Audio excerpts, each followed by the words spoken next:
Hello everyone, I'm Wendell Jones and welcome to this edition of the program, the platform. On this program, we examine national issues, and today on our program we are going to talk with two Bahamians who have been involved in Bahamian Chinese relations, so to speak. Latrae Rahming, who is the chairman of Bahamas Asia Pacific Council, and he's here today with Daniel Lowe II, who is founder and director of Foreign Treasures, and he's also a consultant with Mario Carey Realty.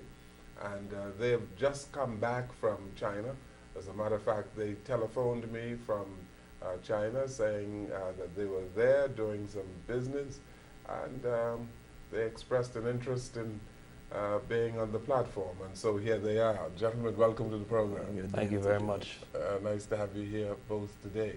And both of you went to school in Beijing, didn't you? Yes, we both attend the University of Business and Economics. You attended now? We're attending now. Okay. Yes. The School of Business and Economics? The University of Business and Economics. In Beijing? In Beijing, yes. It's one of the top 10 business schools in China. Why did you choose China? Well, actually I was going with a friend of mine, Desmond Dunbar. His father, Calvin Dunbar, a very honorable man. He does import and export. And I kind of liked his lifestyle. I liked how he did things. And I said, I also like the experiences. So he gave me the opportunity along with his son in going over to China. And I first went to another school, Beijing Union University, and I transferred over to University of Business and Economics. So, Mr. Rahming, why did you choose China? Well, I look at how China is aligning itself, and I thought it was going to be a pivotal opportunity for me to discipline myself and to learn something new. So that's why I selected China. My cousin, the Cambridge down there. So with the Dunbar program, I initially went, I think in 2012 I went.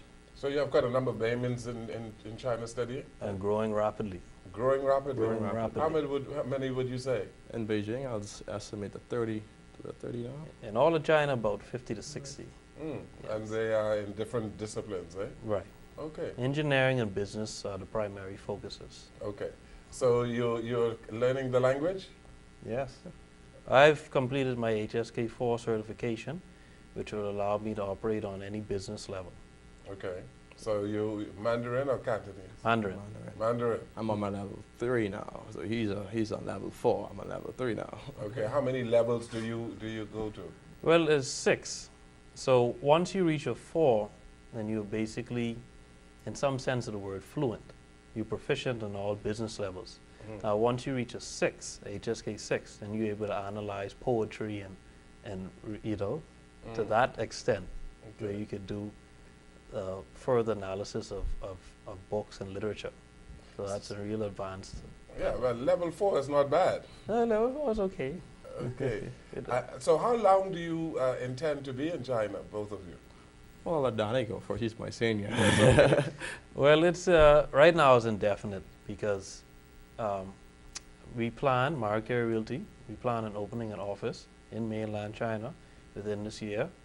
And depending on the Bahamas-Chinese relationship, we definitely got to see. I might have to stay there for a little while. Although I love my country, to help my country, I might have to stay in China, right, to further facilitate Bahamians trying to enter into the Chinese market. Okay. And I share the same remark to what Donnie said. What we're trying to do is we're trying to pave the way and create that economic pipeline for the Bahamas. So Right. it won't happen overnight. So I foresee us being there for an additional 5 years trying to make this thing happen. Okay. So what is the Bahamas Asia Pacific Council? So what you're going to see with the council is we're trying to create a engine of opportunity for Bahamians. And so the council is going to be that platform that allows Bahamians to expand their businesses into China and foreign direct investors to come to the Bahamas. So this is going to be the pinnacle in which we're going to use to join these two markets together. And so that's what the council being done in the conjunction with the Ministry of Foreign Affairs, and we're going to meet with the Embassy of China this Friday to finalize the council. Good. So the idea came to you while you were in Beijing? Well, I am the CEO of the Bahamian, which means Bahamian in Chinese. We cater to the Bahamian people. And I understood that if we're going to create this opportunity for Bahamian, or this economic pipeline, we're going to have to establish more platforms in doing so. And so I spoke to the Minister of Foreign Affairs about the council. I told him that I was in the process of forming the Bahamas Asia Pacific Council, and this is the end result. And we're moving forward with the planning of a 5-year strategy for the market. Okay. Now, Mr. Lowe, China is a vast country. Very true. And Beijing being the capital, but there are many other provinces in China. Shanghai is, I refer to Shanghai as the New York of China. Am I right? That's right. That's absolutely right. That's right. And Beijing is like the Washington of China. That's right. That's right. So do you get around in China? Yes, I do. I've traveled to Shenzhen, I've traveled to Tianjin, I've traveled to Hangzhou, I've traveled to Wuhan, I've traveled to Shanghai, I've traveled to the outer Beijing region. Because you have Beijing, the city, municipal city, and you have Beijing, the province, right? So I've traveled to the outer province as well. Yeah. And doing these things are different business opportunities, and also just to see the country. When you talk about the Bahamas in these provinces in China, what kind of reception do you get? Very good question. And that's part of the reason why we are here today, to show the importance of how much Chinese people do not know about the Bahamas. Well, first of all, when you say the Bahamas in Mandarin, Bahama, it sounds like Panama, which is Panama. So the first reception is, oh, Panama, which they know a lot about because of the Panama Canal. It's a hub for import and export, you know. So that's the first reaction. So we quickly have to say, well, no, it's not Panama. They say, oh, okay, but it's South America. Well, no, it's not in South America. So I say, I don't understand. Okay, let's go. All right, it's the Caribbean, right? So we have to start there. Okay, Caribbean, I kind of know. I've heard Pirates of the Caribbean, you know. That movie was big over there. Is it? Yes, okay. it was actually pretty big. So then we go further. Okay, Caribbean's big. I say, okay, do you know the United States? That is the general point. That's how we begin. United States. Yes. Okay, Florida. Okay, yes. All right. And you go to the south of Florida, and then because Cuba is also a communist country, they learned a lot about Cuba during their schooling. So you have to basically put it between the United States and Cuba. And then you say, oh, the Bahamas. That's how we would direct them there. But generally, the first time we mentioned the Bahamas, no idea. Now, you are promoting foreign investment from China to the Bahamas. Obviously, China has a good market now, or is a good market because the economy is strong. It's a growing economy. I understand now they expect 7.7%. They have achieved 7.7%. They achieved over 7.5 in GDP. In GDP growth. Now, they were aiming for a 7.8. Now they were able to get a 7.7, which is relatively good. Danny spoke about it this morning. It's still good. And what they're anticipating is because, you know, they have these new economic reforms. Yeah, they fell from 10% to 7.7. And despite this being the lowest growth in 14 years, this is still remarkable for the economy. And so what you're seeing now is they're predicting the rise in the middle class and the per capita of income. So this is interesting for us to watch and to analyze this country that's supposedly projected to be the #1 by 2030. Yeah, it's the fastest growing economy in the world today. That's correct. And what's even more profound is the entire world is depending on this growth. Yeah. Now, and you feel that the Bahamas can benefit greatly. In how many ways now? Let's speak to it, because you are in real estate, Mr. Lowe. You are a generalist, really, right? So tell us how you perceive us benefiting from this growth in China? Well, one of the areas we're looking at is tourism. We know that the Chinese traveler has a really extravagant spending habits. We know that the Bahamas is in dire need to secure a food security problem. China performed well in agriculture in particular areas. We know there's that Grand Bahamas is a pinnacle for trade. So the idea, if we could attract interest to the area of agriculture, trade, the energy sector, tourism, we think that we have all the variables for a good foreign direct investment platform. I think our proximity to the United States is also a key, because once the Chinese come to the United States, they automatically get a visa, I mean, to the Bahamas. They automatically get a visa to the United States. So that's an opportunity in it within itself. Now, Mr. Rahming, you are doing economics? Yeah, I study economics. You have studied, or? I'm in the process of going into it now, but okay. I still do classes around the edge, trying to learn a thing or two. And you chose to study economics in Canada rather than, I beg your pardon, China rather than the United States or Canada? Well, if this is going to be the world's largest #1 economy, you want to go there to see learn what they're doing and how we can apply it to the Bahamas. That's the real reason of me going there. That's right. Yeah. What about a market in the Bahamas for Chinese goods? Well, the funny thing you would say that. I'm selling down here, but I had the opportunity to visit the straw market. And it's my first time going there in some 11 years. I had an opportunity to engage with the local vendors. And, they're telling me that, most of the products inside here are from China. And they want the opportunity to create a factory in the Bahamas where these things can be made in the Bahamas, and it will save them money of having to go travel to China. So the idea came about of creating a factory. And one of the things we want to do is to attract Chinese factory to the Bahamas, so Grand Bahama be the interest of the trade point for the entire region. Yeah, but there's a disparity in wages now. There's the cost of production in the Bahamas would probably be higher than it is in China, isn't that right? Well, I wouldn't speak, I know there's some issue of disparities, but I won't speak to the issue that I really don't know too much about, but I would say this. We think that we have that Grand Bahama itself, when it comes to the incentives, may be beneficial to Chinese manufacturers.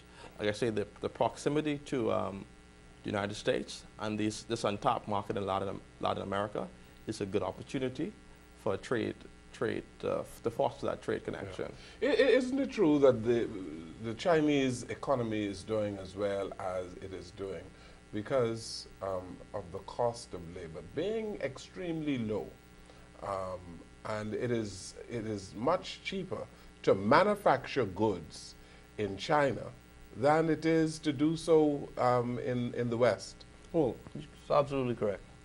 Yes. Absolutely correct. And, Even though the Chinese RMB is appreciating, what is happening now is basically you have a shift in manufacturing. So let's take our shoes, for example, right? Beforehand, China, when the RMB was valued at something, say 8 yuan per $1, they're going to focus on the smaller counterparts that are going to be easier and cheaper to make. And as the RMB appreciates, they now shift up to things that use higher technology. So now they're going to outsource. Instead of making all of the shoe, they're going to make the shoe and outsource the laces to like Vietnam, where the cost of labor is still relatively low. mm-hmm. So it basically, they have their network, and they have an Asian council or trade organization where they help facilitate these things. So as one country's money appreciates, then they're going to outsource it to a country whose currency is still valued very low. So the cost of labor still stays low. They still make a product for a very low price. Mm-hmm. And the thing is, you have to admire the way the Chinese do their economy. 40 years ago that they implemented the first economic reform when they said that we'll go with the trade and agriculture and manufacture. Now they're saying that they're going to introduce, they're on the verge of introducing some new economic reforms where they're going to a more consumer-based driven economy, Mm-hmm. and an economy based where they're going to allow to reduce barriers for private companies to come in and compete with the state-owned enterprise, but the state-owned enterprise will still be the pillar of the Chinese economy. So they're on the verge of making the decision to improve their growth.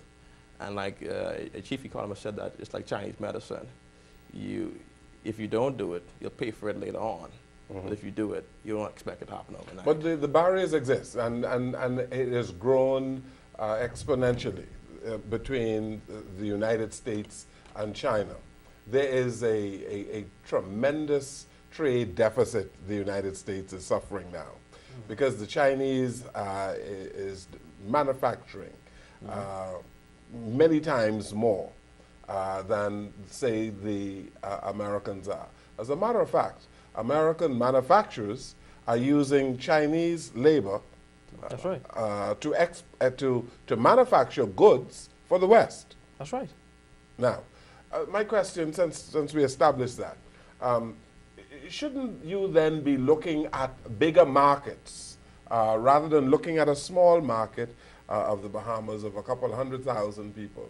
And this goes to you in particular, Mr. Rahming, because I believe that Mr. Lowe is concerned mainly with real estate, eh? Oh, no, sir.